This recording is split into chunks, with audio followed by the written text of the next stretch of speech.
see how to change RAM for MSI GF63 Thin 9SC-240IN. As you can see, there are 12 screws up here. 3, 4, 5, 6, 7, 8, 9, 10, 11 and 12. So this seal has been broken. This is the RAM that I have bought from Amazon. So let's see how to change them. So I have I have removed the screw. So now let me open the frame.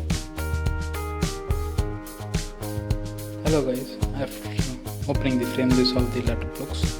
Please be careful you don't damage the USB ports. It's like kind of a flame fixie.